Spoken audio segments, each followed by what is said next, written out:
Okay, we are streaming live, so whenever you want to get started, we can.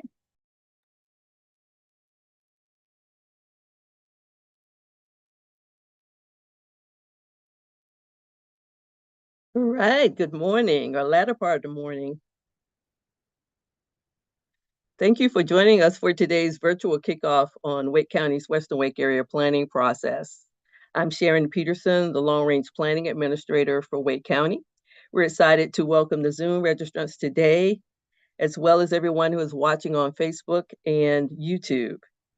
If you can't stay the entire hour or miss part of the discussion, I want to share this information with your neighbors or friends. Immediately following this session, you can watch it back on WakeGov Facebook and YouTube, or go to wake.gov/WW. Today, we're going to present you information about the Western Wake Area Planning process and what that means for your community. We'll also talk about the best way to provide your feedback. This area plan is a tool we'll use to help guide growth and development for the next 10 years in this part of unincorporated Wake County. It is essential that people who live, work, play, shop, worship, and travel within the area participate in this process to help shape its future. Throughout this session, we'll answer questions from those of you watching via social media, as well as people joining us here in the Zoom. If you're in Zoom with us, you'll see a small chat bubble across the bottom of your screen that reads Chat. Click that and you'll see a white box open where you can type in your questions or comments. For those joining on Facebook or YouTube, you can simply type a message in the comments area under the video.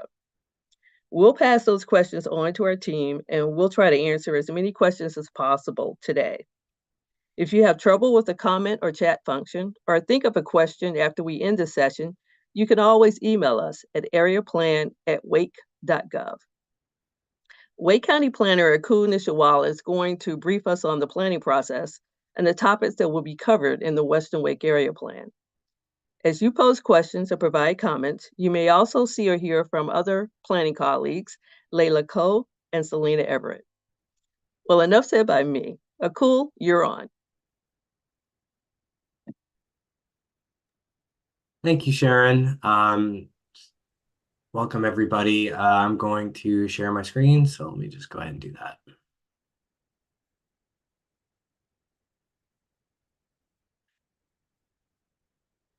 All right.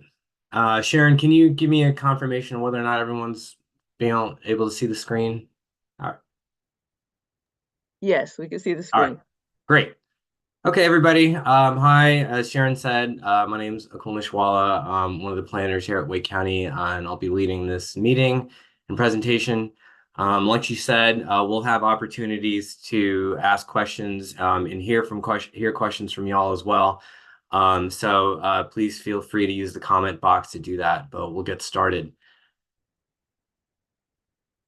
Before we get started, I think we have a poll question at this point just to almost kind of an icebreaker type of thing, just so we want everyone to be active participants in this planning process. So just wanted to get that started. All right, I'm going to go ahead and launch that poll. And our question is, why are you interested in the Western Wake area? We just really want to know why this part of the county is important to you. That helps us, understand your interest, and you can choose all of the options that apply to you. And I'll give it just a few more seconds here, maybe about 15 or so, and then we'll take a look at the results.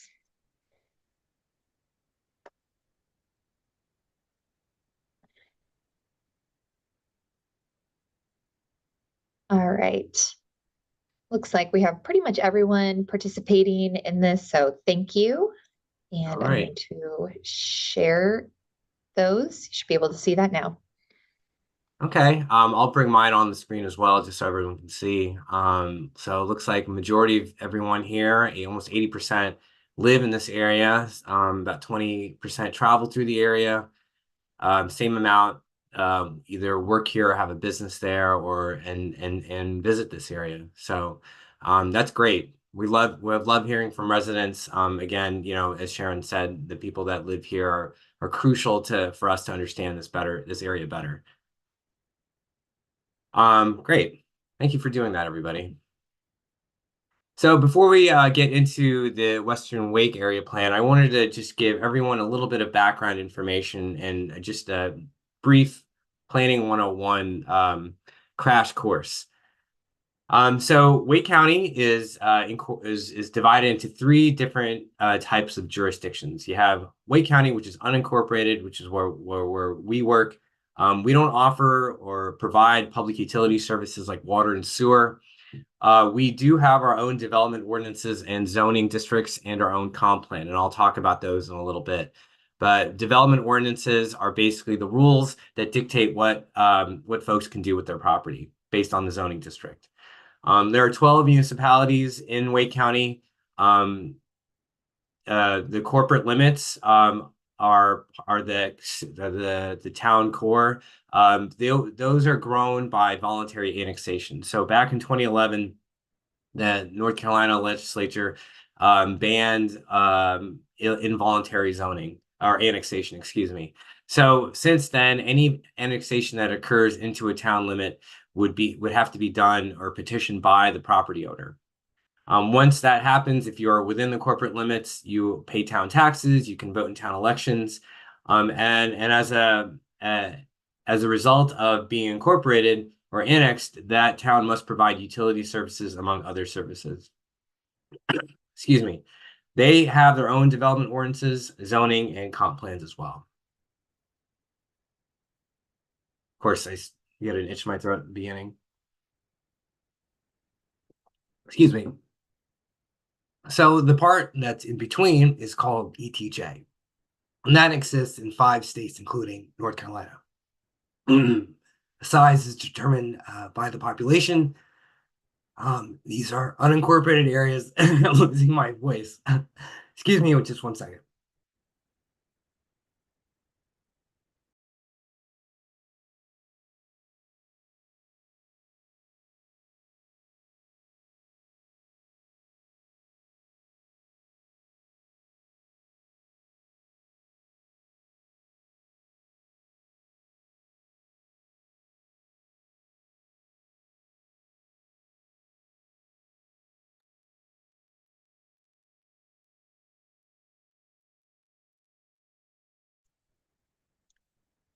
And Okay, let's give that another shot. Sorry about that, everyone. So ETJ exists in 5 different states. Basically, it's a planning jurisdiction that extends outward from a town's corporate limits. This is done to help guide growth, and so that the areas that are expected to be within a town limit are developed under that town's jurisdiction. It's important to note that these are still unincorporated parts of the county. They still utilize county services. However, if you are going to improve your property in some way, you still need to go to that town's permitting department, as you are under their municipal development and ordinance.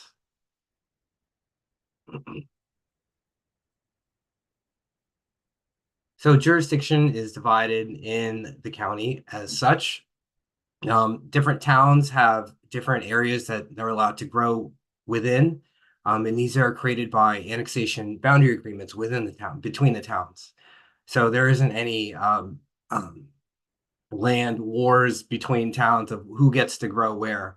So these are dictated by those agreements. An important note is that zip codes do not correlate with towns. Usually towns have their own sort of corporate limits, but then there's some confusion because your mailing address will say a certain town that aligns with the zip code.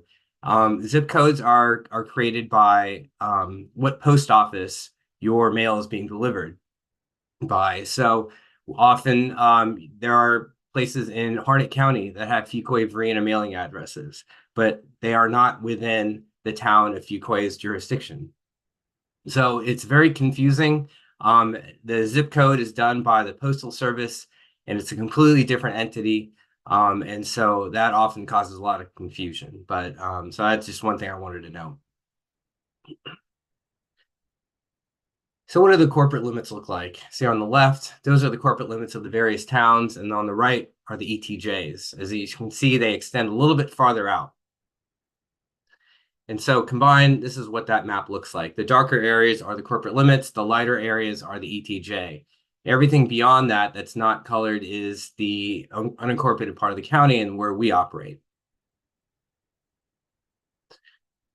So the difference between zoning and land use. So zoning determines how a property can be currently used. So like I said before, development ordinances define allowed uses for each zoning district. Again, we have municipal zoning and then county zoning, and those are different.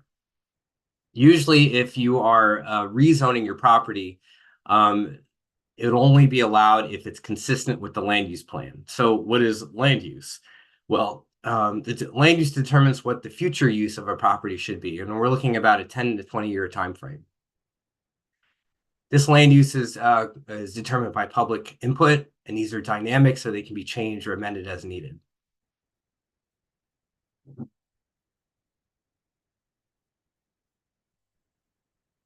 Planning in Wake County. We have county zoning districts, and you can see the majority of them are going to be residential to varying degrees. And by varying degrees, I mean varying densities. So different zoning districts allow for different types of densities. That number is what indicates that. And if you see a W, that means it's a watershed district. So usually those are in place to allow to restrict density more so than in the regular parts of the county. These are watershed areas, so we want to protect those areas as much as we can. Our UDO is what lists permitted uses by zoning districts and those requirements for building or developing those properties. A good resource is the City of Raleigh's IMAPs. If you're ever not sure what your zoning district is or what jurisdiction you're in or which town's growth area you live in, this is a great resource for that. You can basically put your address in. It'll take you to that to your property in a map, and then you can click on different layers on the side to give you different information about your property and where it is. So we actually use that quite a lot here at Wake County, and I know all the municipal planners do as well. So usually when folks ask us questions or call us for questions, we're using that as our resource. Like I said, a land use planning document is a document that is adopted by the local elected officials that plans for future growth, all the while maintaining resources, the environment, and most importantly, public health, safety, and welfare. Like I said, these are fluid and dynamic documents. You can call them living documents, and that they're always being updated and amended as needed. Our last land use plan was adopted back in 1999, and a lot's happened since then, obviously. And we adopted our current Plan Wake, in 2021.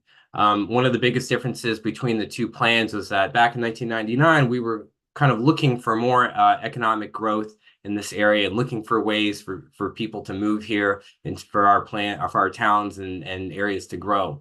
Obviously, that's been very successful. And so with Plan Wake, we had to update some of our policies and reflection of the massive growth that we've been experiencing here. So let's talk about the area plans. The area plans are ways for us to implement the policies that we've adopted in Plan Wake. So our previous area plans were the area land use plans, and they were adopted from 2001 all the way to 2010. These are, again, localized plans developed with extensive public input and municipal input as well. Right now, these are still our governing documents.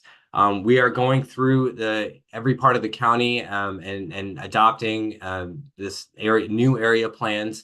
But until all these areas are covered, these documents will still remain in place. As you'll note, we didn't have any area plan for Falls Lake, which is something that we're going to rectify with this go around. With all the growth and development that's happened over the last 20 years, we couldn't just update the old plans. The geographies had to be updated. It didn't make sense what was left of unincorporated Wake County to just kind of rebrand them. So we had to create some new area plan areas. So we started off, you can see them on the left-hand side of the screen there. We've already done Lower Swift Creek was our first one. We then did Middle Creek after that, and we just adopted the Lower Neuse area plan earlier this year.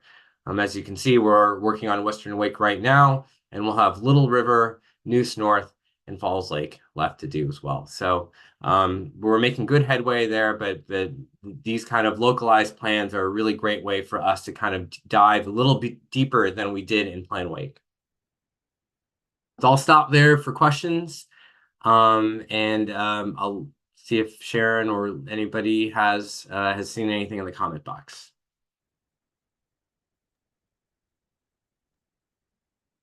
Yeah, it looks like there's some comments on the Zoom. One comment is it true that the area calculation of ETJs is currently being considered to be reduced? Yeah, that's a great question. Right now, that is being discussed in the North Carolina State Legislature, which is where basically how dictates the rules of what local governments are allowed to do in terms of planning. So right now, it has been proposed, and Sharon, I think if you can correct me if I'm getting the details wrong, but there have been some proposals to reduce ETJs in some areas, or eliminate it altogether, depending on the population of the county. I think that if you're a certain size county, then you wouldn't be required to do that. But if you're below a certain size in terms of population, then you would. But again, nothing is been adopted or passed yet in the legislature. I believe that's still being discussed and proposed, and there's a bill going back and forth. Sharon, if you want to correct me if I'm wrong there. No, cool, you're correct. There's been various versions of bills that have attempted to amend enabling legislation around ETJ in the last 10 to 15 years. And so there was a bill last session, and it did not get voted on to make the proposed changes. Great, thank you. Thank you for that question. Thank you for answering that. And then the same person had another question. Can there be a request for a blanket or area zoning change, or does each individual owner need to make the request? It's a great question. Yes, that is typically done by the property owner. I don't think that there's a way for us to be able to rezone a blanket area of the county. It's an extensive public hearing process as well. So usually, and I think that's there's no way around it, but the property owner is the one that needs to make that call. Unless there's some kind of extenuating circumstances, but those have to be very rare. And so, yes, usually it's done by property. Again, for any rezoning to be adopted by local officials, elected officials, it has to be consistent with the local land use plan. So like I said, there are municipal land use plans, there are our land use plans. And so if that rezoning isn't consistent with what we have envisioned for that future, then typically it runs into into a roadblock right there, which is what it's designed to do. And again, surrounding areas of a property, those property owners are notified. There's a public hearing process, so you usually go to a planning board or a planning commission, depending on what jurisdiction you're in, and then they make a recommendation to the city council or board of commissioners, who ultimately make that decision. So there's a lot that has to go through that process for even small rezonings, but blanket rezonings aren't. I'm going to go on a limb and say that we usually don't do that. Cool. I will say that there are times when there may be a local government initiated zoning that tends to occur. For instance, once ETJ is granted by the county to the municipality, that Right. municipality then has to establish zoning districts for those properties for that expanded area. And there may be another element to having another rationale for having a government initiated zoning. Sometimes it may be the initial zoning that, for instance, a county may do, or it could be for some other special projects where there is multiple projects that a local government will provide to do that initiation of that zoning district. Yes, absolutely, Sharon. That's a great point. And I will add though that typically when that rezoning is done for in light of an ETJ extension or something like that, the zoning that is the town will find the most appropriate and equal zoning that they had for them. So no, there isn't a property that's going to be completely rezoned to something that's wildly different than what they currently are. That's just not done. Also, it just wouldn't make any sense to do that from multiple perspectives. I hope that answered your question.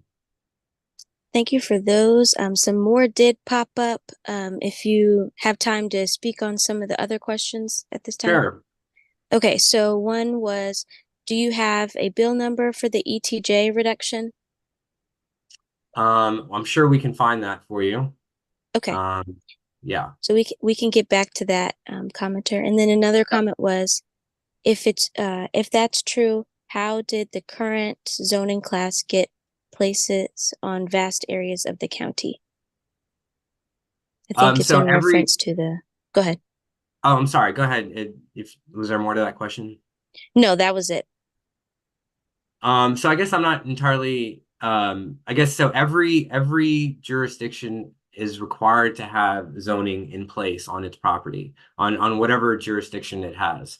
So and every property has a zoning district placed on it. Whether it's just determined by what jurisdiction it is, if it's in Wake County's planning zoning district or a municipality zoning district. Is that what you're asking? I guess I'm not entirely understanding the question.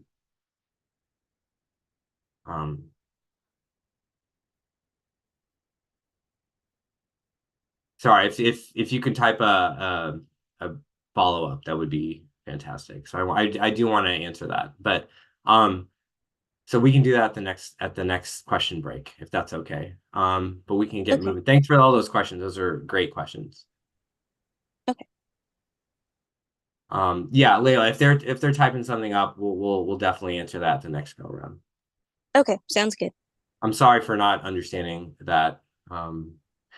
So let's talk about Western Wake. So the population as of the 2020 census is just over 4,000 people. We're looking at 44 square miles, just over 28,000 acres. There are 74 subdivisions in this area. Voluntary ag districts, there are 17 of them, 17 different properties. We have one multi-use district. So we used to call these activity centers. Basically, those are areas that we've designated as potential for non-residential development. So it could be like a retail, gas station, something like that. There are also 51 historic properties and one historic landmark in this area, which is, I think, very interesting. There's definitely some history in this part of the county, and that just kind of goes to show that. Let's see here. So how does what I was just talking about, how does that align with the Western Wake Area Plan? Well, you can see the outline in blue of the plan itself, and then the adjacent municipalities that are there. So the different colors indicate the different towns.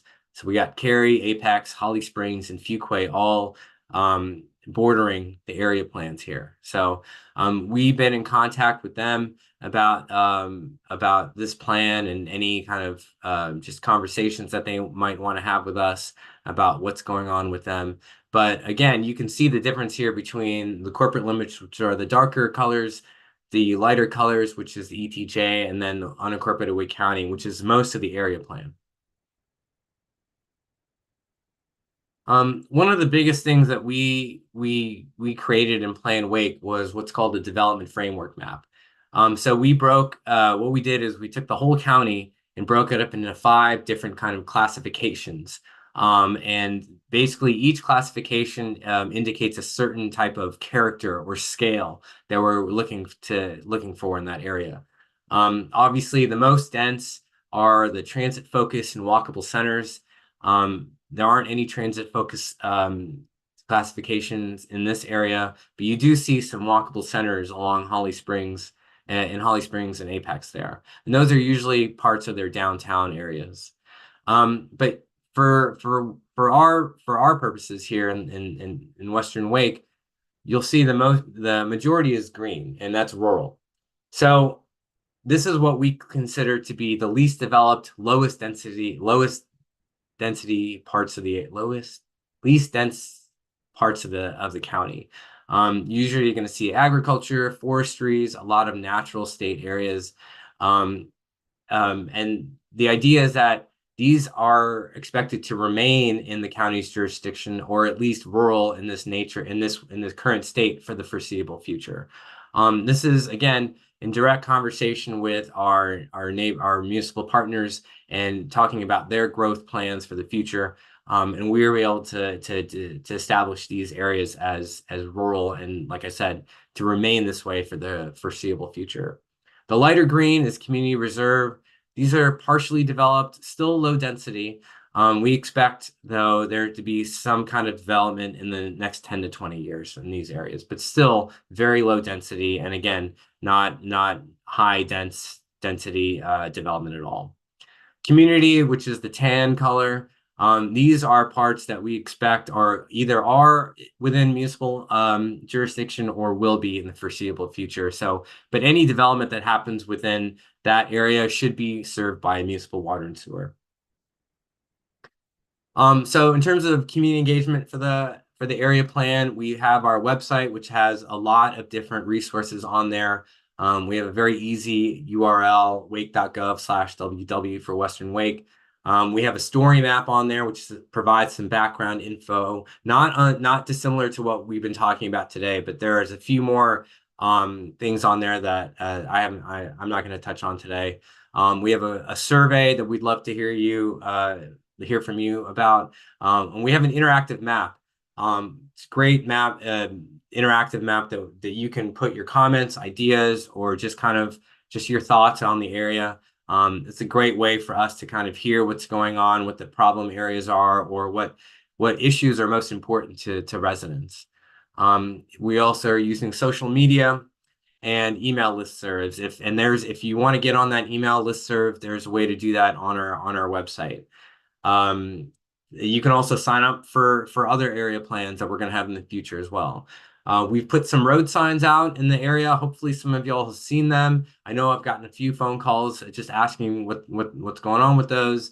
But those we found to be really effective in just kind of getting people engaged and calling us so they know about what's going on.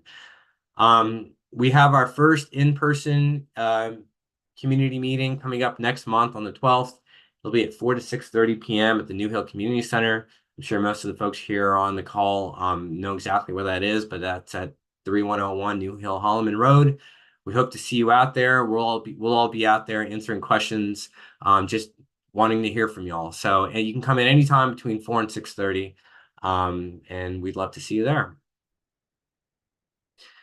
So what we've heard so far from the surveys, the maps, and has been very consistent. This is a word cloud of all the comments that we received on the map, and I'm pleased to see that please is the most common word. We have a very polite group of residents in this community, which is nice to see. But to be more serious is that, you know, we're talking about development issues. We're talking about density. We're talking about traffic. We're talking about water. These are things that are really important. Those are the words that are popping up in all the comments and most of the comments that we've been seeing. Our surveys that we have. The first question is, what do you like most about your community? You can see there front and central, rural is really the most important part of this community. And that's not, you know, that makes sense given where you are located in the county. There's a lot of development happening, not just here, but all over the place. So this is a very common refrain that we're seeing. But see rural, farms, community, trees. These are really important things that people love about this area as part of the county. What could be improved? Roads, traffic. Again, this is very common and something that's very ubiquitous to the entire county in general. There's a lot of development happening in our county, and the roads just aren't able to keep up. This is unfortunately a function of how our state is set up in terms of NCDOT maintaining and owning the roads. The way it happens is it's just the way the structure is set up is that we're not allowed to, road funding is it's a very interesting subject because roads can only be widened after the demand reaches a certain threshold. So, and that's usually through development. So we can't proactively widen roads. Also, we're also competing for funding for road projects with other parts of the state. The entire state of North Carolina, obviously it's separated into different divisions and regions, but every road that needs funding for widening or improving is competing with other roads in the area. So it really just becomes a competition of which has the most need, who need, which areas are struggling with this. So it's not a great setup in terms of how it works. And it's a frustration that we all share, not just residents, but planners as well. So we've had this is as of yesterday, we've had 515 total visits. 298 of those visits have been from unique users. So we have a few folks coming in multiple times, which is great. Average of 4 minutes spent on our website. Unique stakeholders. So those are 76 different folks who that have either taken a survey or made a comment on the maps. And then 49 different comments and 52 different survey responses. So this is great. We love how engaged this community is. We love how involved this community is, and we want to kind of keep that going. The more folks we hear from, the better. So just to give a quick timeline of the areas that we're looking at. So right now in the first round of public engagement, we'll have our first community meeting on next month and on the 12th. Hope to have a draft plan out to you in August, and then we'll have another round of engagement so folks can react to that plan and give us comments, make sure we got it right. And then our second community meeting will be in September. And then with the plan proposed in October and hopefully approved in winter sometime. And I think we'll have another break for questions right here. Okay. As a reminder for those of you who have questions in Zoom, you can select the chat button across the bottom of your screen, or for those on Facebook and YouTube, you can type in the comments section below the video. Cool, I think we do have a couple of more comments and questions. There was one earlier, I think from Mr. Davis. Different maps show the area east of NC 751 and north of US 64 having different planning assignments. This supposedly represents a sensitive ecological area. Can that change? The Koch plan apparently violated this protected area. I think that area is in the vicinity of Jordan Lake. And that is, Cool had mentioned the W being a water supply watershed district. That is one of our more protective zoning districts. It's also an area that has, Apex also has planning jurisdiction in that area. So I'm not sure if that's where you're referencing the different planning assignments. But that on the county side, it's a water supply watershed. The zoning is either R80W, the 80 standing for having a minimum of 80,000 square foot lots, which typically for the most part means a minimum of 2 acres for residential development. And there is also R40W, which is 40,000 square foot lot that typically equates to about a minimum of 1 acre. And usually in those instances, there's limited industrial and commercial development that occurs in a water supply watershed. Thanks, Sharon. I didn't want to follow up on that question the way before, so I wasn't able to read the comments before. Now I can see it. No, there's a very large area that is classified as R30, hundreds, if not thousands of acres. This area was obviously painted with a broad brush at some point. Why can't it be done again? So yeah, zoning districts typically are pretty large depending on the type of development. That's done in order to kind of create consistent development standards for a certain area. You really don't want to have, especially in this part of the county with large parcels, and you don't want to have like individual parcels zoned different things. You're going to get a lot of different types of development. It's very inconsistent. People don't really it shouldn't be difficult for a property owner to determine what zoning district they are just because they have to consult a map. So typically zoning districts are large, depending on the scale and type of development. Also, R30 is one of our most common zoning districts in the county. If you look at other parts of the county, R30 is what you're going to see most typically. And that's just kind of just that's mostly the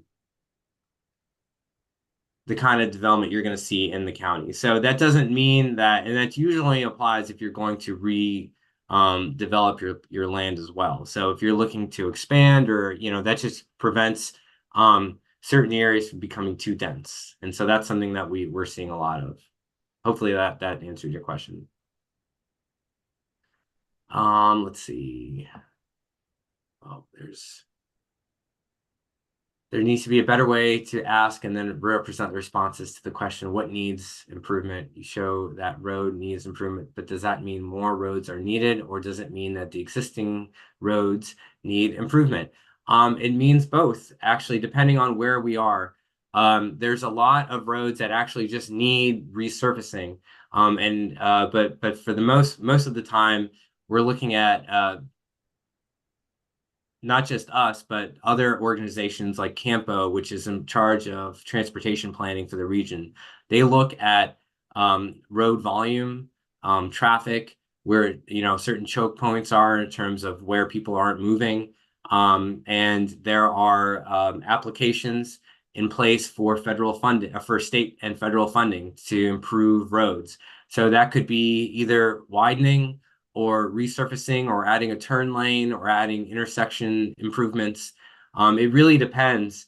There is the Metropolitan Transportation Plan, which Campo adopts and through an extensive public process to identify those areas that have the most priority. So once those areas are identified, then they kind of zoom down a little bit more and then look at those individual roadways and seeing, and again, every town and municipality will have a transportation plan as well in terms of the type of roads that they expect to give based on growth. That has to be consistent with that Metropolitan Transportation Plan as well. So it could be, surface improvements. It could be widening. It could be intersection improvements. It just really depends on the needs of that area.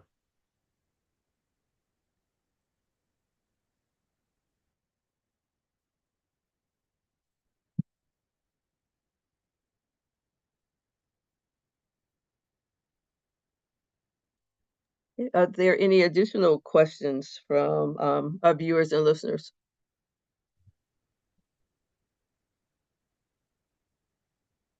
Another question that we saw come in is asking, how can we protect undeveloped land in this area? So one of the things that it depends on the type of land. So if we're looking at agricultural land, we have a lot of programs that we partner with our colleagues in soil and water conservation to if you're an agricultural property, you can enter into a program called the Voluntary Ag District, and I did talk about that earlier. Basically, it's a voluntary agreement where you enter a 10-year agreement that you are going to use your property for agriculture or farming. That is you're not locked into that 10 years. So if your situation changes, you need to exit that agreement, you can do so before the 10 years are up.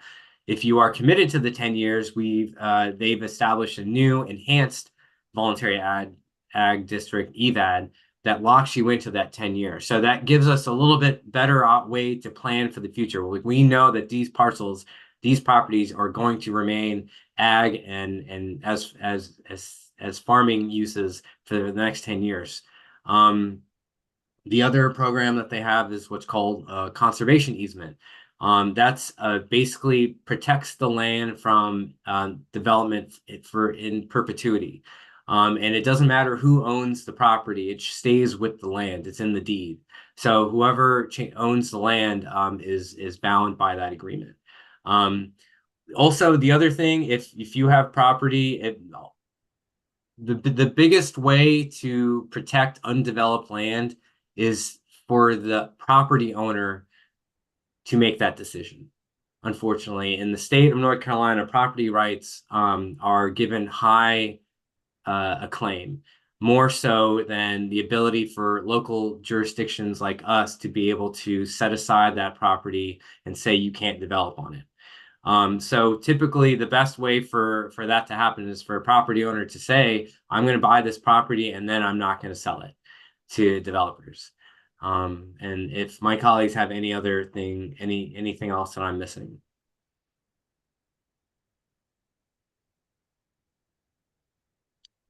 No, I think you've done well, Akul. I think the other aspect of protection tends to be around open space.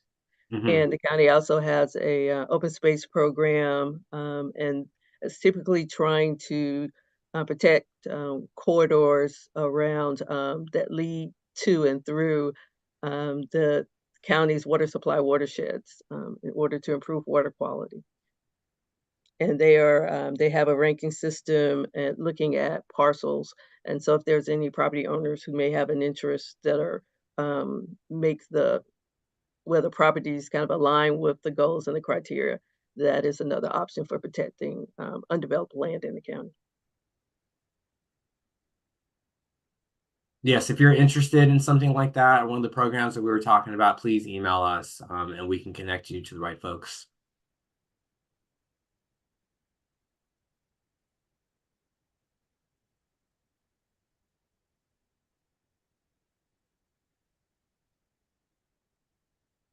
Okay, let's see. Yeah. Any other questions from YouTube or Facebook that we're hearing? All quiet. Okay. This was very kind of quick overview of what we're looking to do with the plan, and I wanted to provide that background information about how planning works in the county. But we do have I don't want this discussion to stop here. We'd love to hear from you. Our email is up on the screen as well as our phone number. Press 8 when you get to the phone tree. Then we have our website as well, wake.gov/ww. And again, we don't want to take any more of your time. We want to have some time for questions, but we also don't want to keep you if there aren't any. I really look forward to meeting everybody in New Hill on next month and at the community center. We're really looking forward to that. Big change from when we started this during COVID is the fact that we couldn't do in-person meetings, and it was very disheartening to just have these virtual meetings constantly. And once we started doing in-person meetings, it felt very normal again. And so that's one of the things that we really love about these planning processes, is just to get to know everybody and hear what y'all have to say. It really makes our job enjoyable in that way. This recording of this meeting will be on the website. We can also provide the slides if you don't want to hear me lose my voice and drink water throughout the whole presentation. So we can just provide the slides so you can just have those and not have to listen to the meeting. And then, yes, remember June 12th will be the meeting at New Hill Community Center.